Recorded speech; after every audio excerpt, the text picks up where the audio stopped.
Today, we're taking apart one of military history's most staggering legends. We're going to go beyond the myth to really understand the man, his methods, and the insane moment in time that created a phantom of the Winter War. 505 plus. That number is where this whole story kicks off.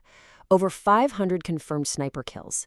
And what's truly mind-blowing, he did it in under 100 days, all during one of the coldest, most brutal winters ever recorded.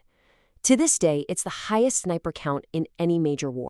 You know who gave him that name? The Soviet soldiers he was hunting. They called him Belaya Smert, the White Death. He wasn't just a man to them. He was like a force of nature, an invisible threat that could get you from anywhere in those silent frozen forests of Finland. But a legend like that, well, it comes with a horrifying price tag. This is how his own comrades described finding him after his final fight. It's just a brutal gut punch of a reminder that behind the myth was a real person who paid a terrible price for his place in history.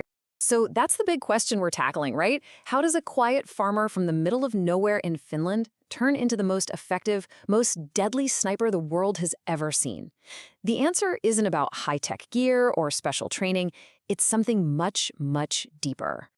To figure that out, we have to go back, way back to the beginning. See, his story doesn't start on a battlefield. It starts in the forest. Before Simo Häyhä was ever a soldier, he was a product of the harsh, beautiful, and totally unforgiving Finnish wilderness. I mean, just look at this. His entire life was the perfect, if unintentional, training ground. Farming gave him incredible patience. Hunting and fishing weren't hobbies. They were how you survived. It taught him to read the forest, every shadow, every single sound. He wasn't just in his environment, he was a part of it. And then joining the Civil Guard, that took all that raw talent and honed it into a prize-winning skill. And you can see that whole journey laid out right here. He goes from a local volunteer to a conscript to a trained sniper, right on the brink of war. So by the time the Soviet Union invaded in 1939, Häyhä wasn't just another soldier. Nope. He was a highly specialized weapon, perfected by years and years of practice. Okay, so now we're on the battlefield. The Winter War was the ultimate David versus Goliath story. You've got this tiny nation of Finland going up against the colossal Soviet Red Army. And it's in this desperate fight-for-your-life situation that Häyhä's skills become truly legendary. The Finns knew they couldn't win a straight-up head-on fight, so they didn't even try. They used something called the Madi tactic. They'd let the huge Soviet columns advance down these narrow forest roads, then their guys on skis would just slice through the trees, cut them off, and break them into smaller, isolated pockets, or Madi, and then just take them apart, piece by piece. This whole strategy hinged on having soldiers who were stealthy and lethal, soldiers exactly like Simo Häyhä. And this chart, wow, it just breaks down how lopsided this fight really was, but not in the way you'd think. The Soviets had the numbers, but the Finns were masters of their world. Just look at the camouflage. The Red Armies in brown and green sticking out against the snow like a sore thumb. The Finns, all white winter suits. And the weather, the Finns were literally born and raised in minus 40-degree temperatures. The Soviets were completely, totally unprepared for it. So this brings us to the really cool part, his actual technique. It was never just about being a good shot. It was about the art of becoming a ghost, a whole process built on incredible fieldcraft. Okay, this is fascinating. In an age where scopes are becoming the standard, Häyhä chooses the simple iron sights on his rifle. Now, this wasn't because he was old-fashioned. This was a series of brilliant tactical choices. A scope forces you to raise your head higher, which makes you a bigger target. The lens can fog up or frost over in that cold. Or worse, the sun could glint off the glass, basically sending up a flare saying, "Hey, sniper over here." With iron sights, he stayed lower, he was more reliable, and he was completely invisible. And his genius for camouflage just went even further. He basically had this ritual. He'd pack down the snow in front of his rifle and maybe pour a little water on it to freeze it solid. Why?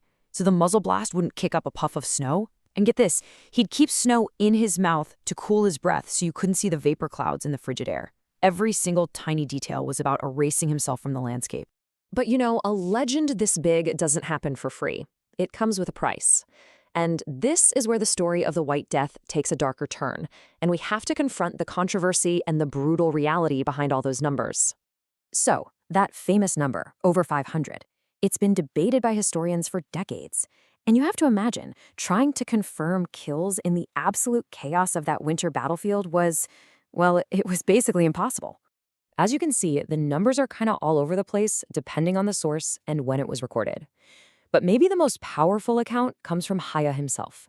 In a private memoir that was only discovered in 2017, he didn't call it a kill count. He called it his sin list, and he estimated the total was around 500. His incredible, deadly streak came to a sudden, violent end. In the chaos of a counterattack, a Soviet soldier got a shot off with an explosive round, and it hit him square in the lower left jaw. The impact was just catastrophic. He was found with, like his comrades said, half his face missing, and they put him on a pile of the dead. But somebody saw his leg twitch. He was rushed to a field hospital, fell into a coma for a week, and then, you can't make this up, he woke up on March 13th, the very same day the Winter War officially ended. So, the war was over, but Häyhä's story? Not by a long shot. His survival was really just the beginning of a whole new chapter. A long, quiet life that would make him the embodiment of a core Finnish ideal. After 26 surgeries to rebuild his face, he just went back to what he knew, farming and hunting. In fact, he became a renowned moose hunter and dog breeder, even hunted with the president of Finland. He lived for more than 60 years after the war, a quiet, humble man, bearing the permanent scars of his legend. Late in his life, somebody asked him how he became such a good shooter. This was his answer. So simple, so profound. No talk about being a hero, no glory. Just duty, done to the absolute best of his ability. That says everything you need to know about his character. And that quote perfectly captures this Finnish concept, sisu. There's no great way to translate it into English, but it's this idea of stoic determination, grit, bravery, and just a hardiness when everything's against you. Simo Häyhä didn't just have sisu.